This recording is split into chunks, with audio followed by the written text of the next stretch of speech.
Bonjour tout le monde. Alors, vous êtes au bon endroit. Je vous propose de patienter quelques minutes le temps que tout le monde nous rejoigne. En attendant, vous pouvez aller sur sondage sur votre droite pour répondre aux 3 questions, histoire de voir un peu qui vous êtes et d'adapter notre discours à vos compétences. Et puis également de poser vos questions sur l'onglet questions qui est à droite également et qui va nous permettre de répondre à vos questions le plus possible. Voilà, au plus près. Je vous encourage aussi à noter les questions qui sont posées pour nous dire votre intérêt, et mieux les questions seront notées et plus on y répondra. Voilà. Merci. On va patienter quelques minutes. Donc voilà, vous pouvez vaquer à vos occupations le temps que tout le monde arrive.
Bonjour nouveaux arrivants. Je vous propose, en attendant que tout le monde arrive, de répondre au petit sondage que vous avez sur la droite, les 3 questions, et de répondre également, enfin de poser vos questions sur l'onglet questions. Ça nous permettra d'y répondre pendant la présentation ou après. Il y aura un temps de questions-réponses. Pour chaque question, il est possible de les noter pour décider, enfin voilà, pour les faire remonter et pour s'assurer qu'on y réponde. Les questions qui suscitent le plus d'intérêt seront évidemment celles mises en valeur. Voilà, n'hésitez pas. Je vous propose de patienter encore quelques minutes le temps que tout le monde arrive. Merci.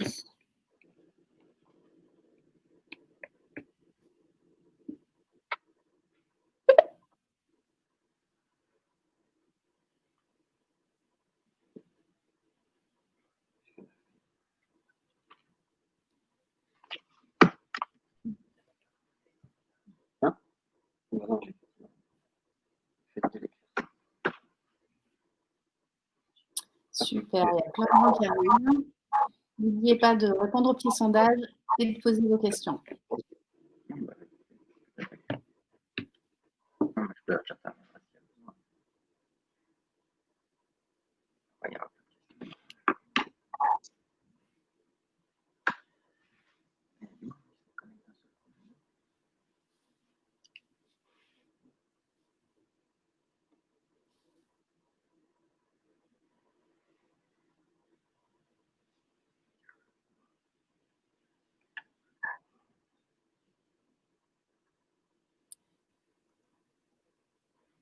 Bonjour tout le monde. C'est le bon horaire.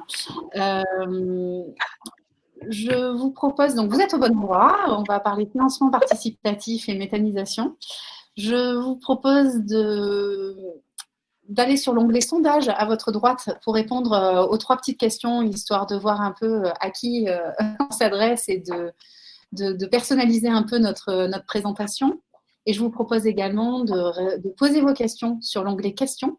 Vous pouvez également voter sur les autres questions pour les faire remonter et nous faire part de votre intérêt pour ces différentes questions. On y répondra évidemment pendant la présentation.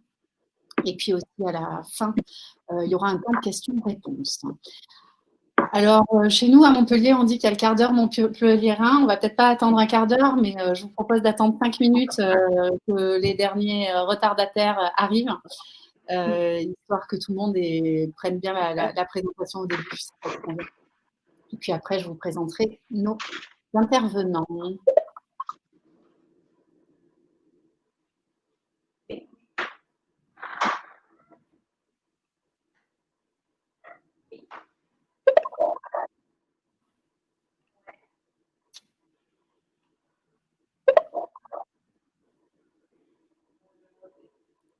Super, merci pour vos questions. On va pouvoir répondre à tout ça.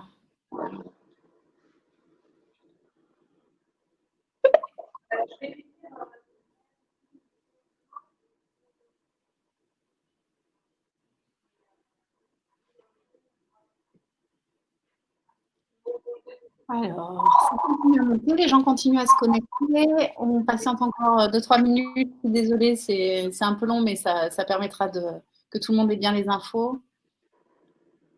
N'oubliez pas de répondre au petit sondage. Tout le monde n'a pas répondu. Et puis, de poser vos questions. Et de voter. Je vois qu'il y a déjà eu plein de votes. C'est super.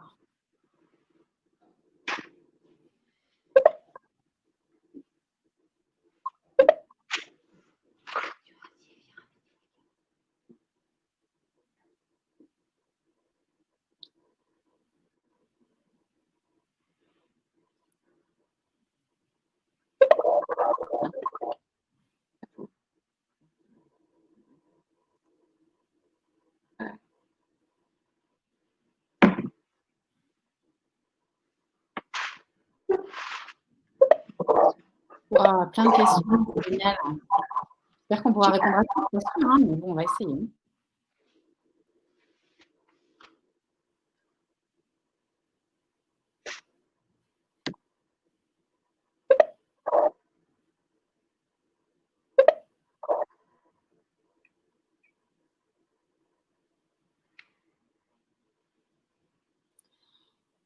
Alors, je vous propose on patiente encore 1 minute, mais seulement pour les nouveaux arrivants. Donc, vous êtes bien chez Enerfip. On vous propose une réunion d'information à distance, puisqu'on ne peut pas venir vous voir, hélas. Je vous propose, en patientant encore un tout petit peu, de répondre sur votre droite. Vous avez 2 onglets, je pense, sondage et questions. Donc, pour le sondage, cela vous permet de répondre à 3 questions, juste pour savoir qui vous êtes et pour mieux adapter notre discours. Et vous avez également un onglet questions où vous pouvez poser vos questions et vous pouvez les noter, ces questions. Et en fait, plus vous les notez, ça les fait remonter et ça nous permet de savoir ce qui vous intéresse le plus et d'aller vraiment droit au but et voilà, d'éviter d'avoir 3 fois la même question. Enfin, voilà, c'est assez évident, j'imagine, mais je préfère vous l'expliquer. Voilà. Bon, écoutez, est-ce que ça commence à se calmer les arrivées? Ouais, ça a l'air de se calmer un peu. Je vous propose de commencer, si vous voulez bien. Alors, moi, je suis Pauline. Beaucoup d'entre vous me connaissent parce qu'on se parle au téléphone ou par mail souvent. Aujourd'hui, on va parler du projet Code Vert qui ouvre à tous jeudi. Et on a pour ça invité plein de gens qui vont répondre à toutes vos questions et qui vont pouvoir vous expliquer vraiment comment se passe ce projet. Est-ce que tu peux prendre la page, s'il te plaît, Guillaume ? Oui, tout à fait. Alors, tout à côté de moi, que vous voyez dans la petite vidéo, Guillaume, qui est chef de projet chez Enerfip. Généralement, vous nous voyez tous les deux côte à côte. Vous avez également François et Vincent, donc François Durier et Vincent Arthur. François est le directeur général de Planète Partenaire et le directeur général de COP Vert. Vincent travaille aussi chez Planète Partenaire et est chargé de mission. Vous avez également dans l'autre petite vidéo Sébastien et Manuel Mercier, Bonjour. frères, et qui sont gérants de la Coptière et qui sont… Sébastien est président de Cop Vert aussi, je crois. Voilà. Donc, c'est 4 personnes qui vont pouvoir répondre à toutes vos questions sur le projet en lui-même. Moi, je vous parlerai un peu d'Enerfip, je vous parlerai des process également, et PM vous parlera de la collecte en elle-même, si ça vous convient. Voilà. Voilà, on peut passer à la slide d'après. De quoi va-t-on parler aujourd'hui? Alors, On va parler très, très, très rapidement d'Enerfip parce que quand même la grande majorité d'entre vous nous connaissent. Je vais en donner quelques mots. Je propose aux personnes qui ne nous connaissent pas du tout de rester à la fin. Peut-être qu'on pourrait parler quelques minutes d'Enerfip ou alors de s'appeler dans la semaine pour que vraiment on vous donne un peu des détails. Mais voilà, on va essayer de se focaliser vraiment sur Code Vert. Développer collecte, qu'est-ce que c'est? Et puis sur la collecte en elle-même, parce qu'évidemment, j'imagine que vous avez envie de connaître les modalités et les risques toujours. Voilà. Alors, en quelques mots, Enerfip, c'est 56 millions collectés maintenant, 56 millions d'euros depuis 5 ans, c'est 20 collaborateurs, on est basé à Montpellier. Certains d'entre vous sont peut-être déjà venus nous voir. N'hésitez pas la prochaine fois à repasser. Vous êtes 22 000 membres à nous faire confiance maintenant. Et on a financé 176 projets, toujours d'énergie renouvelable. Voilà. Pourquoi Enerfip? Tout simplement pour flécher son épargne. Parce que le circuit court, la transition énergétique, on essaie tous d'y participer. On y arrive tous, plus ou moins, parce qu'on fait tous des choses, puis il y a des choses qu'on ne fait pas aussi. Et on arrive à l'améliorer dans notre assiette, on arrive à l'améliorer dans les biens qu'on achète, mais notre épargne dans tout ça. Comment on fait pour la flécher, pour savoir à quoi elle sert? Ben voilà, Enerfip, ça sert à ça, ça sert à utiliser son épargne à des projets d'énergie renouvelable à côté de chez soi. Et puis à vous faire monter en compétences aussi, à faire de la pédagogie sur la transition énergétique. Voilà. Je vous laisse la parole à Manuel et Sébastien, peut-être, pour nous parler de la Code-Vert. D'accord, bonjour tout le monde déjà. Je m'appelle Manuel, j'ai 40 ans. Moi, je me suis installé en 2003. Je me suis installé en 2003 avec une personne hors cadre familial. Et comment à l'époque, nous avions 60 vaches laitières et 120 hectares de surface pour travailler. Et mon frère Sébastien. Oui. Moi, je me suis installé en 2008, du coup, toujours un parcours dans l'agriculture depuis à peu près l'âge de 16 ans. Donc voilà, donc installé en 2008 avec Manuel, on a créé l'ERL de la Copetière. Ça fait maintenant depuis 2003 qu'elle est créée. Moi, je suis arrivé un peu plus tard. Maintenant, on est tous les deux sur l'exploitation. C'était une exploitation non familiale. Nos parents n'étaient pas agriculteurs à la base, pas du tout. On a toujours été motivés par l'agriculture. Donc voilà, donc aujourd'hui, l'exploitation fonctionne plutôt pas mal. Voilà. Disons qu'on est tous les deux sur l'exploitation. De temps en temps, on forme des stagiaires qui donnent un petit coup de main en main-d'œuvre. Et l'exploitation est comme ça depuis 2003. Et 2013, on a commencé à investir dans notre première énergie renouvelable. On a fait monter 1000 m² de panneaux photovoltaïques, 100 kW. Alors, c'est un investissement dont on est plutôt satisfait. Et à partir de là, on s'est dit, pourquoi pas regarder un peu plus loin. Et donc, parce que pour nous, l'énergie renouvelable, pourquoi pas, on va dire que c'est plutôt l'avenir pour aider un peu l'agriculture. Donc, à partir de là, on a regardé un peu plus loin et on s'est dit, on a des effluents sur l'exploitation, on a des cultures, ou du moins des couverts que l'on broye tous les ans avant de réensemencer. Donc, on s'est penché un petit peu sur la méthanisation. Alors, après avoir vu un conseiller extérieur, on s'est dit pourquoi pas faire quelques visites et on verra ce que ça donne. Donc, on a visité une quinzaine d'exploitations équipées de méthanisation. On avait déjà une idée au bout des 15, on a dit, pour nous, il y avait une marque ou du moins un constructeur qui se démarquait, quoi. Donc, on a choisi d'étudier Planète. Hein. Et donc, en 2017, on a fait notre première étude avec Planète. Alors, à l'époque, c'était en cogénération. Donc, on a eu des chiffres, on a regardé. On va dire que c'est resté en stand-by un an ou deux. Et puis, début d'année 2019, on a dit, hop, c'est bon. Donc, on a demandé notre première étude à Planète.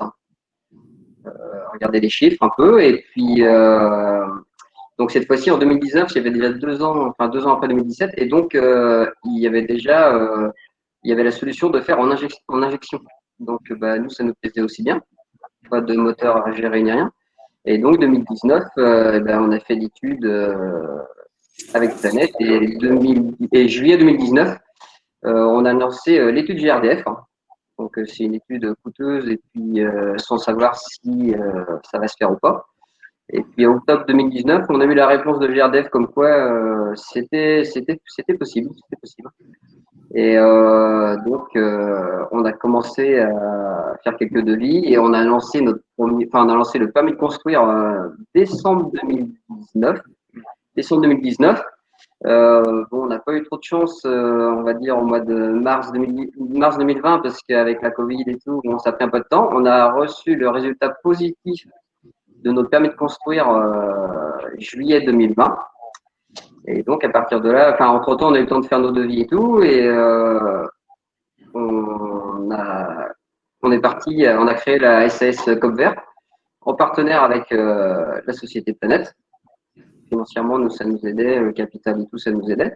Et donc, octobre 2020, on avait la fin de notre permis de construire.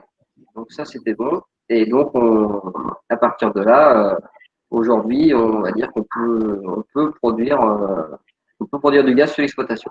Voilà. Je voudrais juste revenir un petit peu sur l'exploitation. Donc, aujourd'hui, on est 2 UTH, Manuel, moi, et 100 vaches laitières à peu près sur le site. 180 hectares de SAU, en gros, à peu près, c'est ça. Pardon, excuse-moi, c'est quoi SAU? C'est la surface agricole utile sur l'exploitation. D'accord. 180 hectares. Voilà, après, je pense qu'on a fait un petit peu le tour on a fait le tour de l'exploitation. On élève toutes nos génisses pour le renouvellement. Voilà. On a fait le tour. Eh bien, merci. Ça nous donne déjà pas mal d'informations. Vincent ou François, vous voulez compléter? Alors bonjour à tous, donc moi c'est François, donc directeur général de la société Planète Partner et également donc la société Copvert.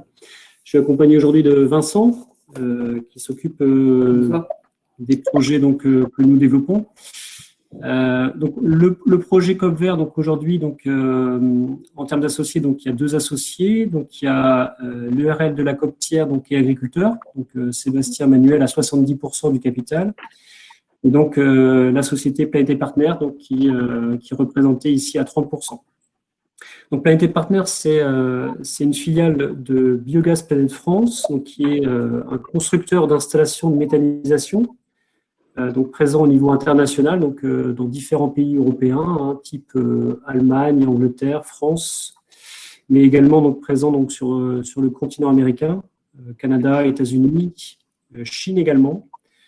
Donc, Biogaz Planète France, donc c'est avant tout un constructeur d'installations de méthanisation. Donc aujourd'hui, Biogaz Planète France donc a 85-90 installations donc en fonctionnement aujourd'hui, 25 en chantier, en cogénération donc production d'électricité et de chaleur, mais également en injection biométhane, ce qui est prévu sur le projet SAS Copvert.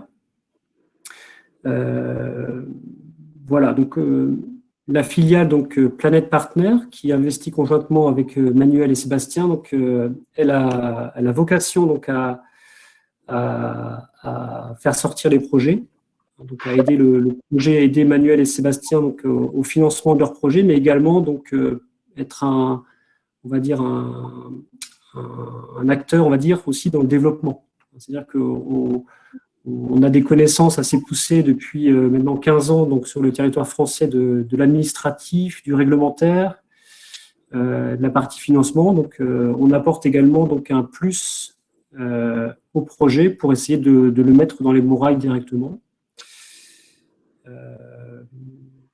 Voilà, donc, juste pour revenir sur Biogaz Planète France, le constructeur, donc, je suis donc, également co-gérant de cette entreprise-là, qu'on a fondé donc avec un collègue, donc Timothée Bellé, il y a à peu près 15 ans maintenant. présent donc principalement dans l'ouest de la France, mais également dans l'est. Et aujourd'hui, donc, on a un axe de développement qui est assez important donc, dans le nord de la France, le bassin parisien, le Massif central et également donc, le sud-ouest de la France. Voilà, donc l'objectif donc, de développer, donc, c'est également d'apporter une technologie mature, une technologie qui est disponible, hein, donc mettre les standards 2020 donc, au projet. Et nous, donc Planète Partner, on vient vraiment en support de l'installation et on veut vraiment s'inscrire comme partenaire de long terme sur le projet. Voilà, donc je vais laisser la main donc, à Vincent pour parler un petit peu plus précisément d'investissement. Merci. Bonsoir à tous, donc Vincent Arthur, donc je suis chargé de mission. J'ai rejoint l'équipe Planète après avoir passé 18 ans en cabinet d'expertise spécialisé du monde agricole. Et donc j'accompagne l'équipe Planète dans le sens de l'investissement, l'étude de la faisabilité d'investissement et les aspects juridiques.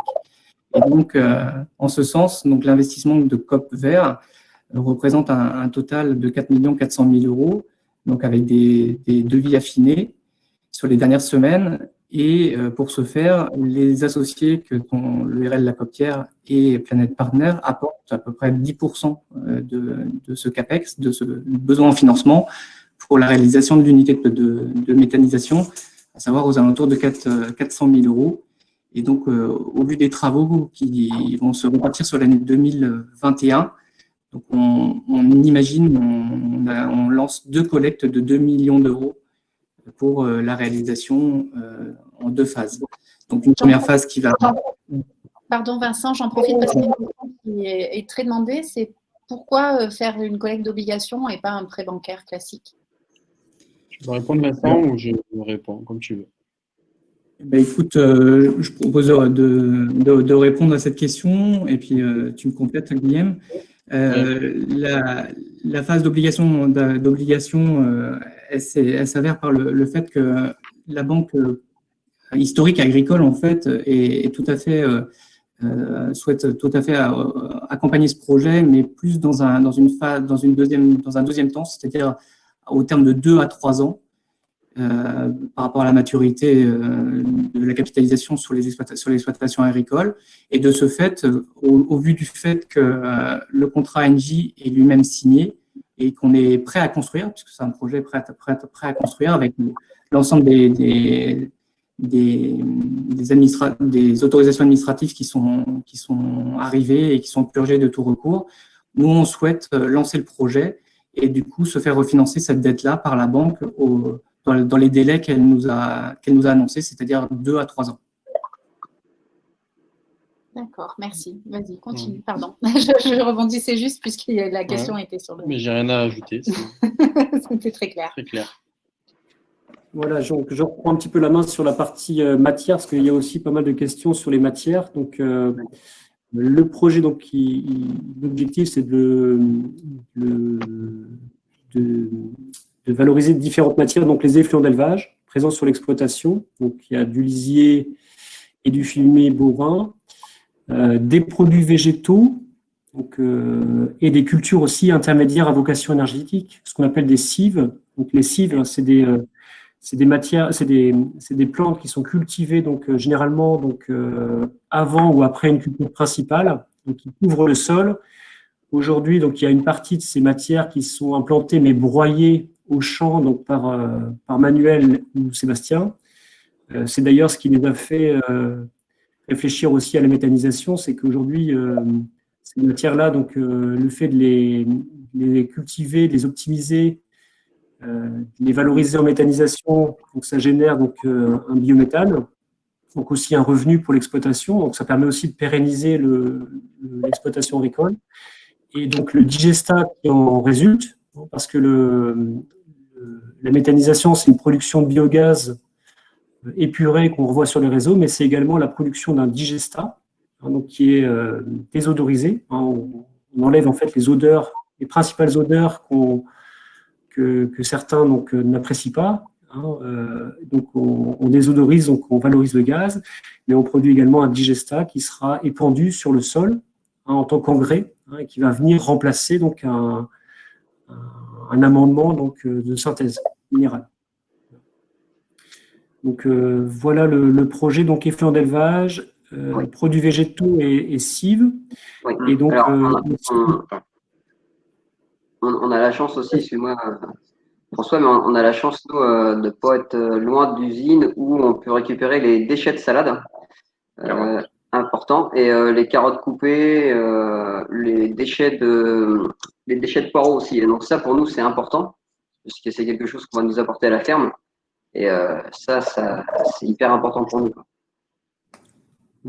Alors, le projet, hein, je complète un petit peu Manuel, le projet, en fait, c'est donc avant tout de valoriser des produits végétaux et des effluents d'élevage. Hein, mais aujourd'hui, on n'a pas pris l'option d'aller valoriser des matières plus difficiles, type sous-produits animaux autres, graisse,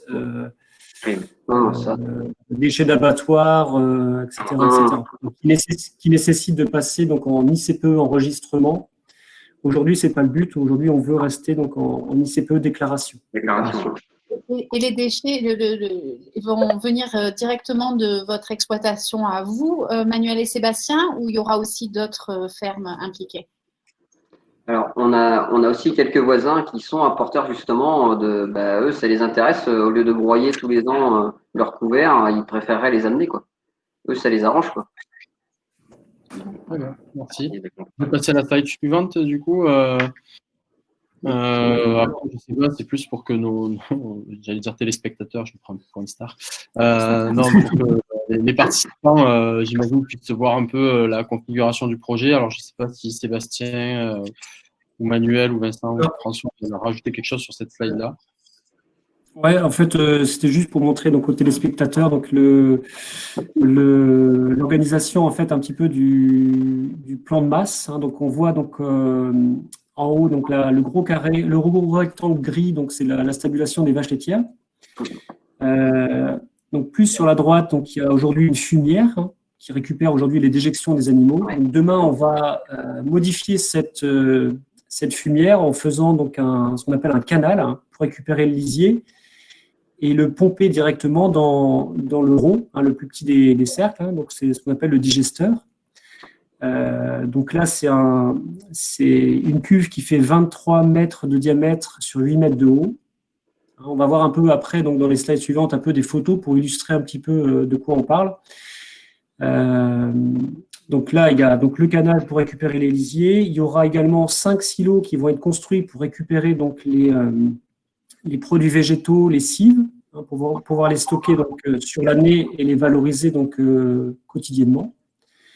Alors, ces produits végétaux vont être pris donc, par un télescopique et on va charger donc, les exploitants, Manuel et Sébastien, vont charger la trémie d'insertion tous les jours, qui sera donc muni aussi d'un broyeur. Donc, les matières qui vont être incorporées, qui nécessitent un broyage fin, seront broyées et insérées dans le digesteur.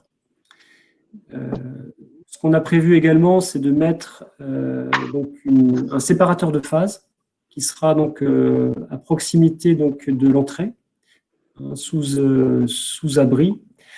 Donc la séparation de phase, donc c'est quoi? C'est qu'on va séparer donc le digestat, donc on va presser le digestat, on va avoir une fraction solide pelletable qui va tomber en contrebas du séparateur, et la phase liquide, elle, sera pompée et renvoyée dans la plus grosse des cuves, le plus gros des cercles, qui fait 30 mètres de diamètre sur 8 mètres de haut. Ce qu'on appelle, nous, la fosse digestat. Okay. Il y aura donc également donc, production d'un biogaz donc, au-dessus du digesteur. Donc, on va voir tout à l'heure dans les photos donc, à quoi ça ressemble. Donc, le biogaz donc, ensuite sera refroidi, décondensé dans le sol pour aller rejoindre donc, en entrée de site la partie épuration chaudière. Donc, une partie du biogaz produit, environ 5%, on va dire, va alimenter la chaudière. Donc, la chaudière donc, qui a pour but de maintenir le digesteur à 38 degrés. Donc là, il y a un réseau donc, eau chaude qui va aller donc, jusqu'au digesteur pour aller le maintenir à 38-40 degrés. Et la majorité donc, du biogaz, donc l'essence même du projet, va être épuré dans le module épuration et envoyé dans le poste d'injection qui est situé juste à côté. Le poste d'injection, donc c'est un livrable de chez GRDF qui permet d'odoriser et de compter le biométhane qu'on va injecter. Et à partir de là, donc, il y aura un réseau qui va faire à peu près 6 km 400 pour aller donc rejoindre la maille la plus proche de GRDF qui se situe donc à la chapelle Basse-Mer. Voilà. Et l'Oro-Botro, voilà, c'est ça. Voilà pour la petite présentation technique du projet. Donc, ça va à peu près se situer sur 1 hectare et demi dans la construction. Donc là, on voit donc quelques photos. Donc, je vais vous présenter 8 photos assez rapides. Hein. Donc, en haut à droite ou à droite, de manière générale, donc les digesteurs. Donc là, en l'occurrence, il y aura un digesteur de 23 mètres de diamètre, 8 mètres de haut. Donc, sur la partie haute du réservoir, donc un collecteur gaz. Hein, donc, c'est là que le biogaz est stocké. Hein, donc là, il sera stocké en l'occurrence 8, 9, 10 heures. Hein, avant d'être valorisé soit en chaudière ou soit en épuration. Hein, donc on voit à gauche l'intérieur du digesteur. Hein, donc le digesteur, c'est un ouvrage en béton qui est chauffé. Hein, donc nous, la particularité chez nous, c'est que les digesteurs sont chauffés donc, à l'intérieur des voiles, donc, comme un plancher chauffant, et aussi au niveau du radier. Hein, donc c'est coulé, c'est non apparent, c'est coulé dans les murs directement. C'est une cuve qui est brassée. Donc, il y a différents brasseurs dans la cuve qui permet d'homogénéiser la matière et qui permet de dégazer en fait le biogaz. Voilà. Ensuite, il y aura donc un collecteur gaz. Alors, si on revient juste précédemment, excuse-moi, Guillaume. Non, pas de question. Voilà. Donc, en fait, voilà, au niveau technique, on a donc un système de poteau central avec des sangles et des membranes, en fait. Et on a aussi un liner hein, qui vient protéger le béton des agressions du biogaz. Donc, le liner, c'est ce qu'on voit en jaune en haut du réservoir. Okay. Voilà, si tu peux passer la slide suivante. Donc là, alors sur la gauche, en haut à gauche, donc c'est une vue d'une installation Planète en France, là, vue d'une certaine distance, hein, ça ressemble à peu près à ça. Donc en bas à gauche, on voit une installation donc, un peu plus proche. Donc cette installation-là va ressembler fortement à celle de la SAS Copvert, hein, donc une trémie, un broyeur, qu'on voit d'ailleurs en haut à droite, et donc un digesteur derrière. Donc cuve en béton, habillage alu, et le collecteur gaz au-dessus. Voilà, et en bas à droite, c'est la partie qui est devant les digesteurs, c'est donc la partie épuration chaudière. Donc c'est un container qui est posé sur des longrines et qui permet en fait l'épuration et donc l'épuration du gaz et le chauffage des digesteurs. Est-ce que voilà pour la présentation technique. Ouais. Je peux poser quelques questions. Là, il y a plusieurs questions sur enquête publique, opposition. Est-ce que vous avez, vous disiez tout à l'heure que le projet était purgé de tout recours. Y a-t-il eu des recours? Enfin, voilà, parce que ça a l'air de s'être passé finalement relativement rapidement d'après les dates que vous nous avez données. Y a-t-il eu une enquête publique? Voilà. Non. Alors, juste. Ouais, vas-y, Sébastien, vas-y, réponds. Juste pour dire que nous, quand on a démarré le projet, on avait déjà été voir la mairie, la mairie de notre commune.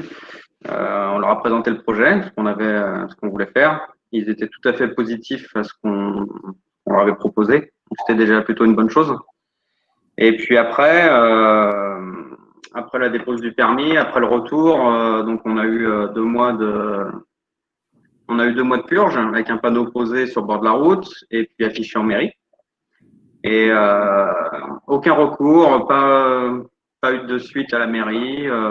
Non, puis on en a parlé aux voisins les plus proches et tout, qui eux étaient plutôt pour aussi. Donc. Sur un rayon de 500-600 mètres, on a 7-8 maisons autour de nous, là, de l'exploitation. Là. On en avait parlé à tout le monde aussi, parce que on voulait jouer le jeu avec eux. Et tout le monde était OK. Bon, après, on a une bonne entente avec notre voisinage. C'est vrai qu'on s'entend bien avec tout le monde. Et non, on n'a eu aucun mauvais retour, on n'a eu aucun souci là-dessus. Okay. Tu as d'autres questions, Pauline? Non, on peut passer à la slide d'après. Ok, donc maintenant on va passer sur les. Merci à Sébastien, Manuel, Vincent et François pour votre présentation. Donc on va passer aux caractéristiques de la collecte à proprement parler, et donc du financement qui est proposé et qu'on va proposer dès jeudi. Alors le taux, il est de 6,5% par an sur une durée de 3 ans. Comme on l'a précisé lorsqu'on a répondu à la question pourquoi faire un financement avec un tel taux plutôt qu'un financement bancaire. Voilà, donc 3 ans, c'est parce que on pense que c'est le délai qu'il faudra en ayant un peu de marge pour pouvoir refinancer ce projet. Mais voilà, l'idée, c'est de le refinancer et de commencer à travailler sur le refinancement dès la 2e année. Ça, c'est pour être transparent. J'ai vu une question qui est passée aussi, donc il n'y aura pas de plafond d'investissement. Hein. Tout le monde peut participer de 10 € jusqu'à un maximum de 2 millions d'euros. Par personne. Avec un versement des intérêts qui sera annuel. Pardon ? Avec un versement d'intérêt qui sera annuel et un rang du financement participatif qui sera senior, c'est-à-dire que c'est la dette la prioritaire en cas de problème. William, je me permets, j'ai vu une question sur la 2e phase de collecte auquel je n'ai pas répondu tout à l'heure. Préciser, avril 2021. Oui. Je n'ai pas entendu, pardon, François. Oui, il faudrait parler. On t'entend mal, Vincent. Ouais. D'accord, excusez-moi. Je disais, tout à l'heure, j'ai vu une question passer, puisqu'il y a 2 phases de collecte, une qui démarre donc le 12 novembre, et la deuxième phase de collecte aura lieu à compter d'avril 2021. Voilà. Exactement. Donc, l'idée, ce sera de compléter en fait ce financement, puisque dans la phase des travaux, il y aura 2 principes décaissements liés au contrat de construction. C'est ça. Donc, sur les risques, donc comme la plupart d'entre vous le savent, qui sont déjà investis dans NERFIP ou qui sont inscrits et qui nous connaissent, tout investissement, quand on parle d'épargne, il y a des risques qui sont liés. Le pire risque pour les investisseurs étant de perdre le capital investi si le projet n'aboutit pas. Alors, par rapport au projet, nous, comment on s'est assuré que le projet fonctionne? On a identifié plusieurs risques. Donc, par exemple, le risque de construction. Alors, ce risque, comment on a vérifié qu'il était maîtrisé? On s'en réfère aux références que possède le constructeur, à savoir Planète Biogaz. Et donc, il y a bien un contrat sécurisé entre Copvert, qui est la société qui porte le projet, et le constructeur Biogaz Planète France, qui a fait toutes les études nécessaires et qui possède les compétences en interne pour pouvoir effectuer ce projet. On peut retrouver aussi parmi les risques au niveau du projet le risque d'un problème de conformité du projet. Aujourd'hui, comme l'ont précisé très justement, que ce soit du côté de la COPTIA ou du côté de Planet Partner, toutes les autorisations ont été délivrées et la période de recours est purgée. Donc, on a levé aussi les risques sur cet aspect-là.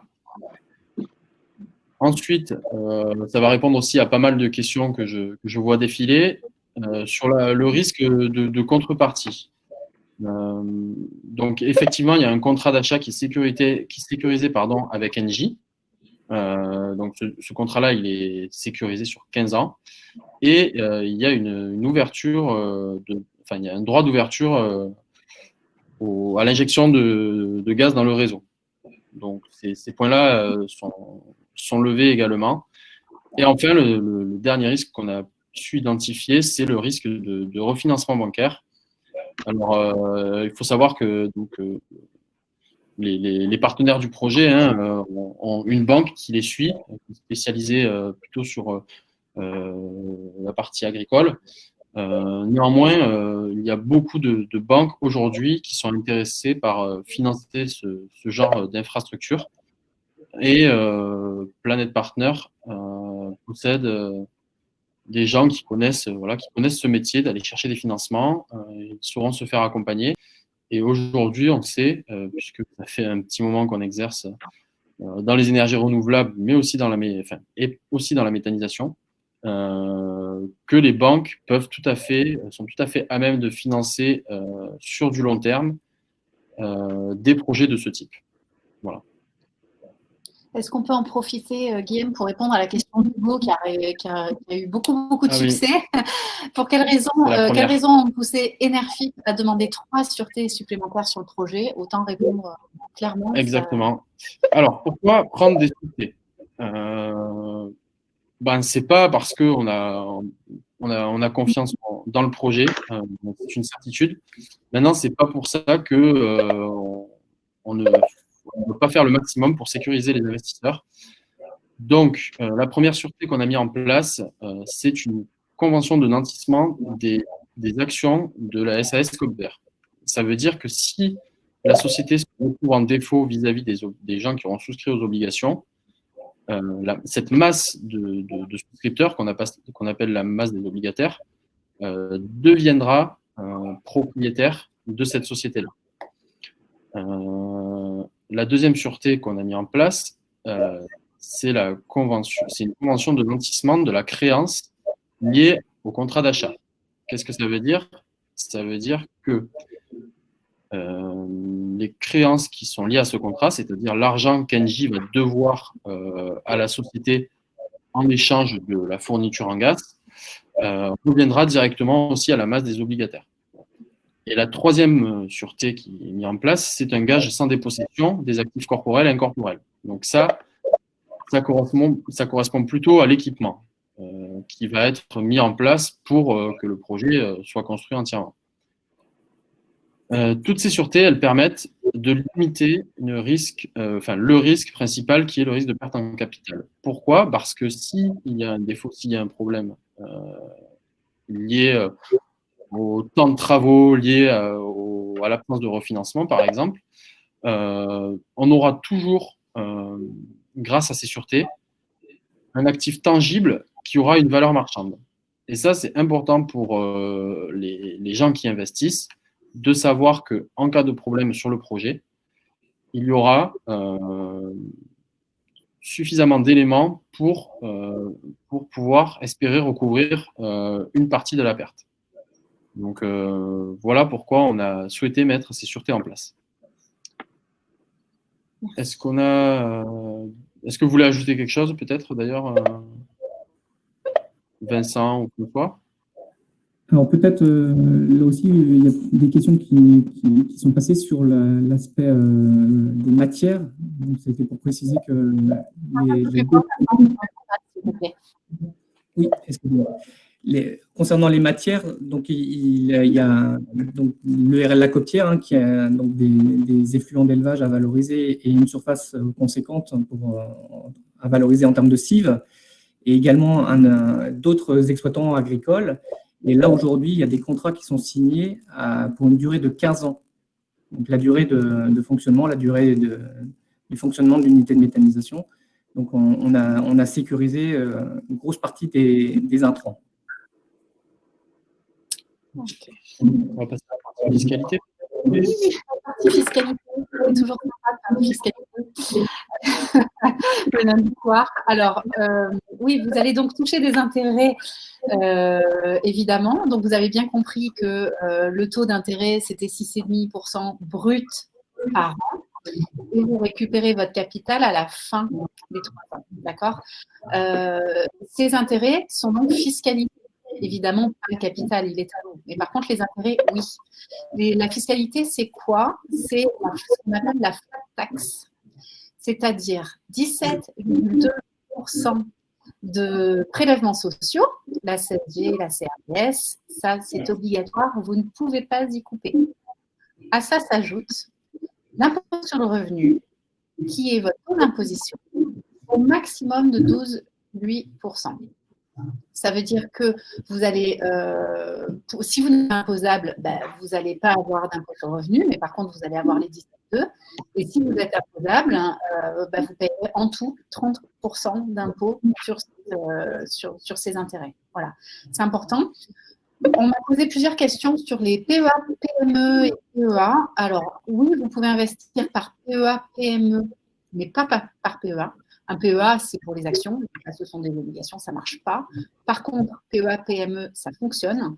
Et cela vous permet d'éviter la partie impôt sur le revenu. Attention, les PEA, PME, il y a toujours des frais qui sont importants. Donc, je vous invite à contacter votre banque avant de prendre une décision pour vous assurer que ça vaut le coup. Quoi qu'il en soit, pour les gens qui ne nous connaissent pas, il n'y a jamais, jamais, jamais de frais pour les investisseurs. Tout l'argent que vous investissez dans un projet va au projet et vous récupérez tout. Il n'y a pas de frais d'investissement. D'accord ? Voilà. On regarde la. Alors, on finit sur le service client peut-être et après on passe à la partie questions où on va essayer de répondre aux nombreuses questions qui ont été posées. Je ne sais pas si on va pouvoir contenter tout le monde parce qu'il y a vraiment de questions. Je finis sur les. Je vous ai dit qu'on pouvait investir sur le PEA et PME en tant que personne physique, mais aussi en tant que personne morale, donc les gens qui ont des sociétés, et aussi pour les enfants, les mineurs peuvent investir. Donc, vous avez plusieurs solutions, plusieurs possibilités d'investissement. Ça se fait en ligne sur notre site. Vous vous inscrivez quand vous n'êtes pas déjà inscrit. Pour la plupart, vous êtes déjà inscrit. Vous répondez au questionnaire. Vous téléchargez vos documents d'identité. Vous l'avez souvent fait, mais il faut le faire si vous ne l'avez pas encore fait. Et jeudi midi et demi, vous vous connectez. Vous cliquez sur « Prêter ». Vous choisissez le montant que vous voulez investir et vous signez votre bulletin de souscription. À partir de là, vous avez réservé votre place, tout va bien, vous pouvez commencer à réfléchir à comment payer. Mais réservez votre place d'abord parce que, vous le savez pour beaucoup, c'est une collecte ouverte à tous et même si le montant paraît important, il peut partir très vite. Donc, vous signez votre bulletin de souscription et ensuite, vous avez 10 jours pour payer soit par carte bleue, soit par virement. Voilà. Il y a un service client qui est relativement efficace. En fait, Valérie, Maëva ou moi vous répondons par mail et par téléphone à tout moment. Enfin, à tout moment, pas la nuit, dans la journée et pas le week-end non plus, le reste du temps. On va vraiment pouvoir vous informer, vous aider, vous assister si vous rencontrez des difficultés. Vous avez, une fois que vous êtes inscrit, une conseillère attitrée, normalement, une de nous trois. Et donc, ça permet de se connaître. Enfin, là, je vois pas mal de gens que j'ai eu assez souvent au téléphone. Donc, eux le savent, mais on répond vraiment au téléphone volontiers. Voilà. Donc, n'hésitez pas à nous appeler si vous avez des questions. Mais vous les avez déjà posées. Donc, c'est la super liaison. On va répondre à vos questions. Voilà. Alors, on a répondu quand même à pas mal de choses déjà. On va peut-être, oui, j'ai vu plusieurs questions sur ça. Je pense que c'est plutôt pour François et Vincent sur l'unité de méthanisation et sur le fait que c'est des procédés qui, on a entendu dire que parfois ils ne fonctionnaient pas, parfois ils étaient un peu risqués, etc.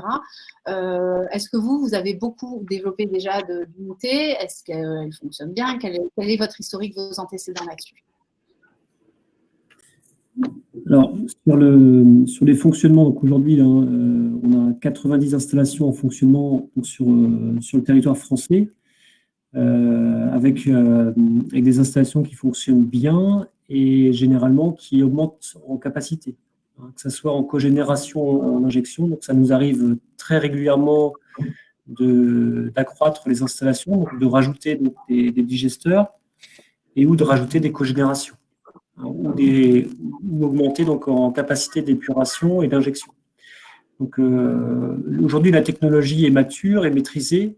On perfectionne nos installations. Donc, on peut savoir que le groupe Planète existe depuis 1998.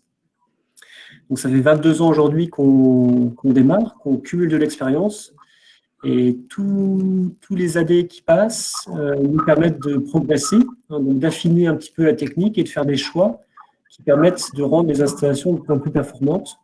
Donc aujourd'hui, on va dire que le risque technique aujourd'hui est maîtrisé, sachant qu'on travaille principalement avec des agriculteurs. On est sur des rations agricoles pour la plupart en France, effluents d'élevage, culture et interculture. C'est principalement les matières qu'on traite. Et donc, on est sur des produits standardisés donc, en matière et la technique donc, est aujourd'hui est performante. Donc, on peut dire que le risque technique aujourd'hui, pour moi, est plutôt faible.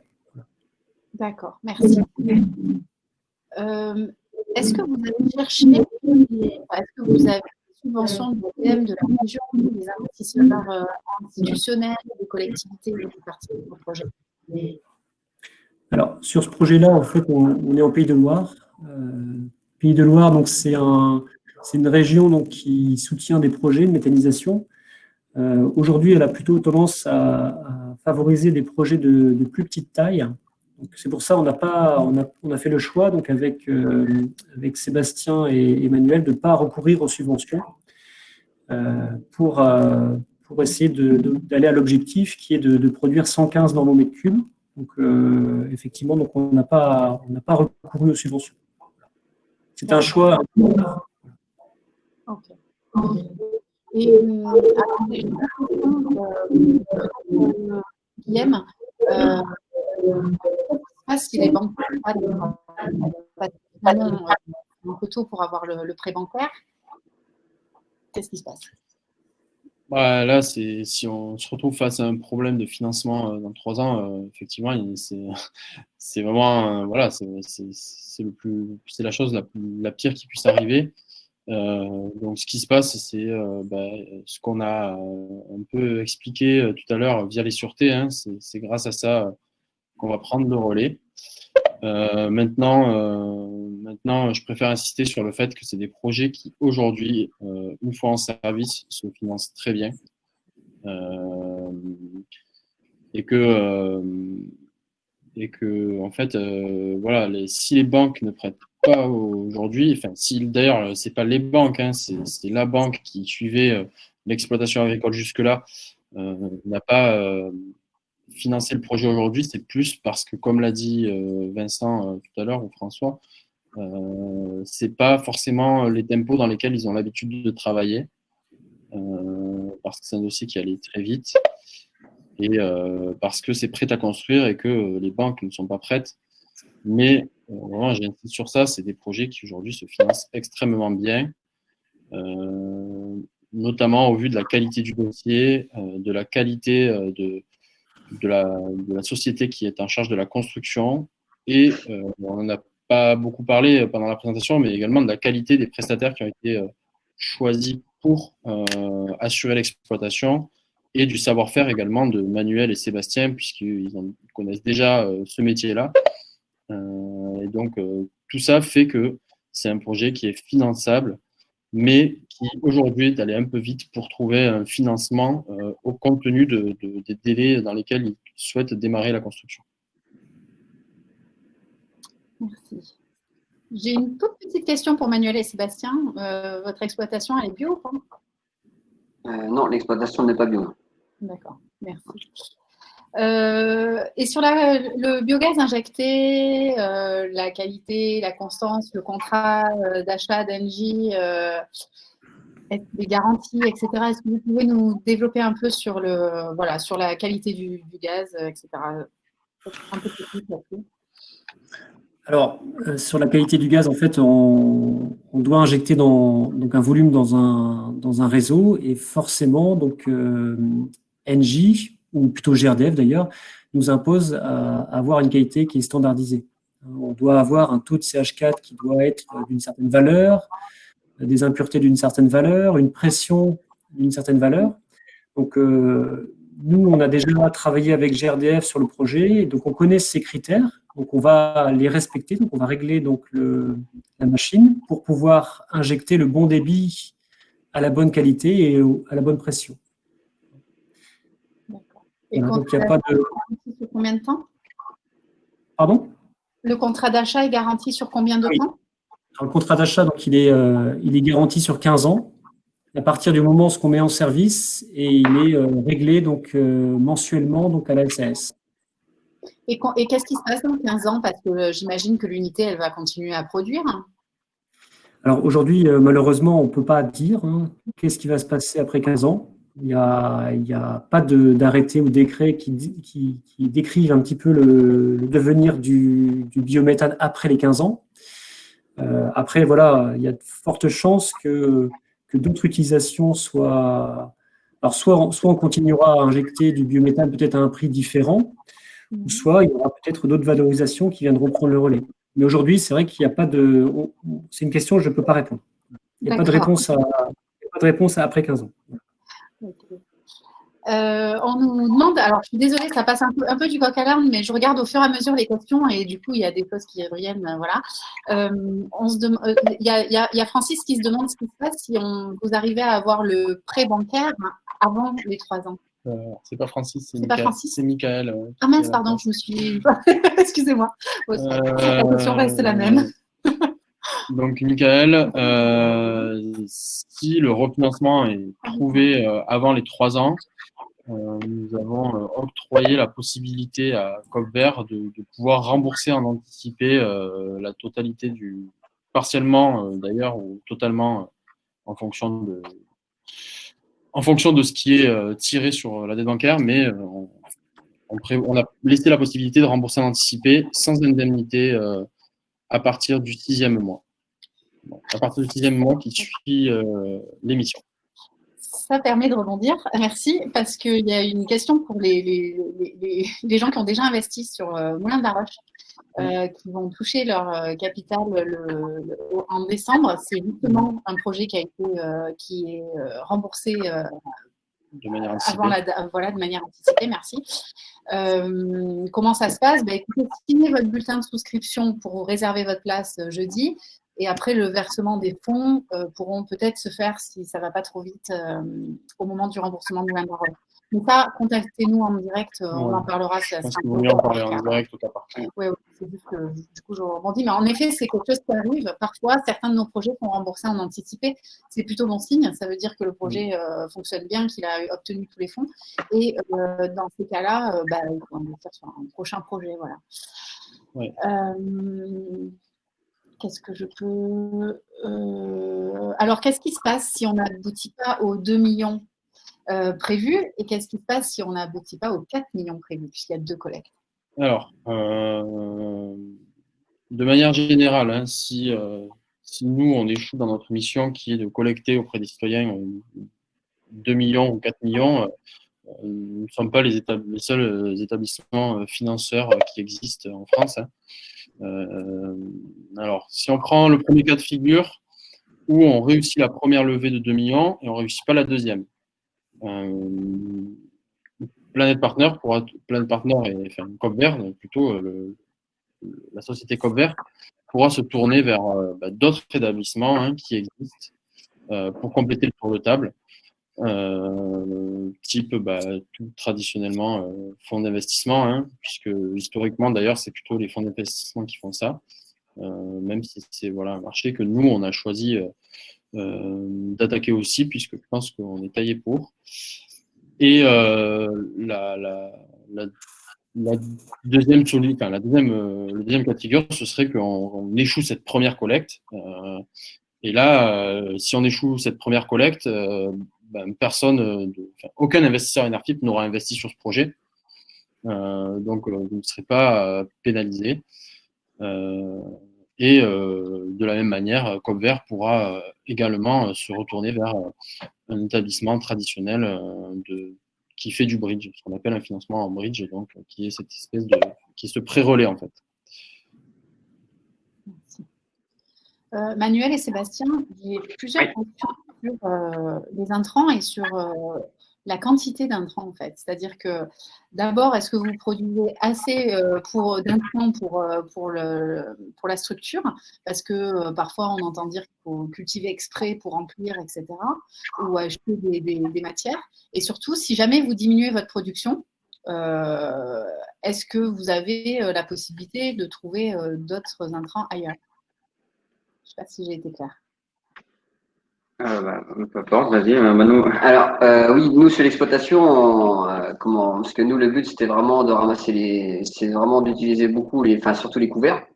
Et donc, nous, on savait que cette exploitation, ça ne se faisait pas. Et donc, on a été voir plusieurs voisins pour des contrats. Et avec les voisins, avec leur surface, du moins, on pourrait y arriver à satisfaire les besoins de la méthanisation. Oui, c'est sûr.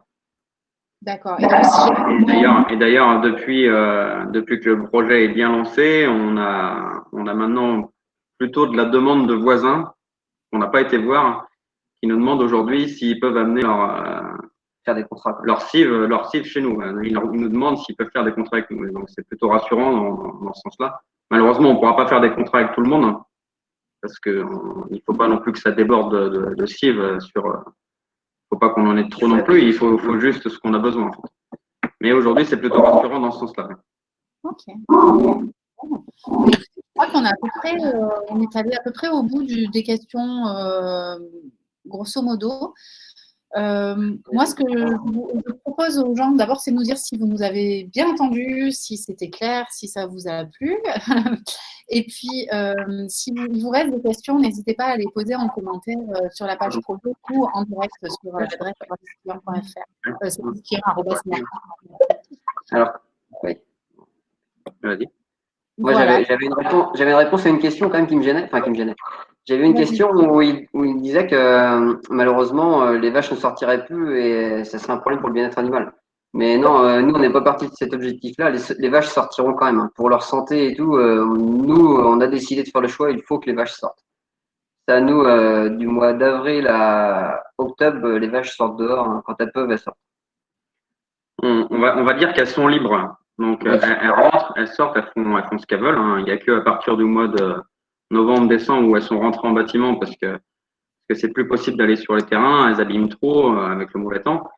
Mais autrement, oui, nous, avec Manuel, on s'était bien mis d'accord dès le départ pour que les animaux sortent toujours dehors. Ça, c'est sûr. Pour nous, c'est important. Précision, Donc, écoutez, j'espère qu'on a répondu correctement à vos questions. J'espère que ça vous a intéressé, que vous avez appris des choses. Et puis, n'hésitez pas à nous appeler si vous avez d'autres questions. On vous souhaite une excellente soirée. Merci d'avoir été aussi nombreux. Merci beaucoup. Merci beaucoup. On a été complet. Il y a des gens qui n'ont pas pu se connecter. Donc, voilà, c'est quand même incroyable. C'est super. Et bonne soirée à tout le monde. Bonne soirée. Merci. Bonne soirée. Merci. Merci à tous. Et à bientôt. Merci, au revoir. Bonne soirée, au revoir.